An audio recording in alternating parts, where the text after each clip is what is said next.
जय जय दाता आनंद साईं, जय जय दाता आनंद साईं।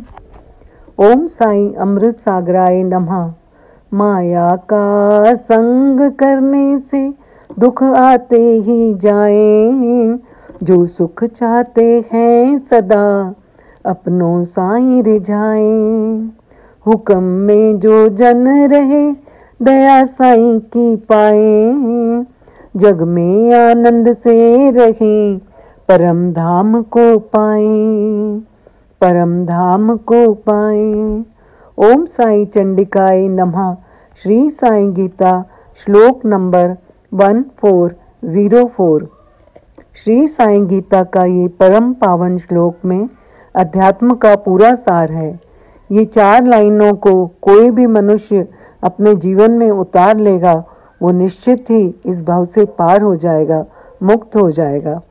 श्री बाबा सरकार कहते हैं कि जो मनुष्य मायावी लोगों की संगति करते हैं और माया के चक्कर में पड़ जाते हैं, वे दुख ही दुख पाते हैं।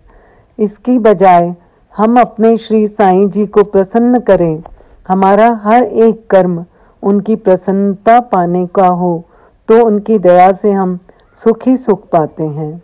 अध्यात्म में सबसे ऊंची स्थिति है कि श्री बाबा सरकार के हुक्म में रहना। जो दुख सुख आए उसे समता से सहना है। सुख दुख में सम रहने से इस संसार में हम आनंद की स्थिति में रहते हैं और जीवन के अंत में हम परम धाम को पाते हैं। आज आपको सत्संग के ऊपर एक किस्सा सुनाती हूँ। एक महात्मा जी एक स्थान पर कुटिया बनाकर रहते थे। एक बार एक साधक वहां आया, उनका सत्संग सुना। धीरे धीरे उस सत्संग ने उसे इतना प्रभावित किया कि वो प्रतिदिन ही सत्संग में आने लगा।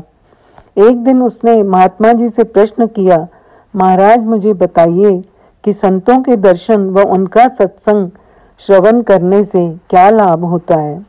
महात्मा जी बोले, कल प्रातःकाल तुम पास में ही नदी बह रही है, वहां चले जाना, तुम्हारे प्रश्न का उत्तर मिल जाएगा। महात्मा जी की आज्ञा से वो जिज्ञासु नदी पर गया। वहां पहुंचने पर उसे कुछ भी ना दिखा। काफी देर तक इधर उधर देखने पर एक वृक्ष की शाखा पर एक कौवा और कौवी का जोड़ा देखा, जो उसकी ओर ही ताक रहा था। उस व्यक्ति ने सोचा कि शायद अभी कोई आकर उसके प्रश्न का उत्तर देगा, क्योंकि संतों के वचन अटल होते हैं।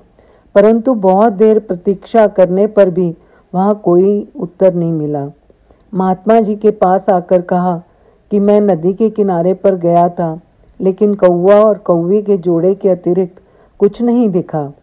महात्मा जी ने उत्तर दिया, अच्छा कल फिर वहीं जाना। दूसरे दिन फिर वो जिज्ञासु नदी पर गया। आज उसी वृक्ष पर एक बगुले का जोड़ा दिखा, बाकी कुछ भी दृष्टिगोचर न हुआ। पुनः महात्मा जी के पास आकर बोला कि आज उस वृक्ष पर बगुले का जोड़ा दिखा। महात्मा जी मुस्कुराते हुए बोले, तुम कल फिर जाना, तुम्हारे प्रश्न का उत्तर वहीं से मिलेगा।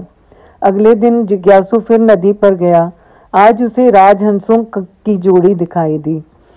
आज भी रोज की तरह उत्तर प्राप्त किए बिना आना पड़ा। महात्मा जी को उसने सारा वृत्तांत कह सुनाया। महात्मा जी ने उसे फिर अगले दिन जाने को कहा। नदी पर पहुंचकर उसके आश्चर्य की सीमा न रही। आज एक स्त्री और पुरुष उसकी ओर बढ़ते चले आ रहे हैं। उन दोनों ने उस जिज्ञासु के चरणों पर सिर रखकर कहा, महाराज आप धन्य हैं, और कहा, आप हैरान ना हो, हम दोनों वही हैं जिन्हें आपने पहले दिन कौवे के जोड़े के रूप में देखा था, दूसरे दिन बगले और फिर राजहंस, और आज स्त्री पुरुष के रूप में देख रहे हो। ये सब संतों के दर्शन और उनके सत्संग का प्रताप है। पहले उस प्रताप का प्रभाव आप पर पड़ा, आपके द्वारा हमारे ऊपर पड़ा। तो माया का संग छोड़कर सत की संग कीजिए और श्री साईं सरकार की दया को पाइए। ओम साई राम, जय साई राम।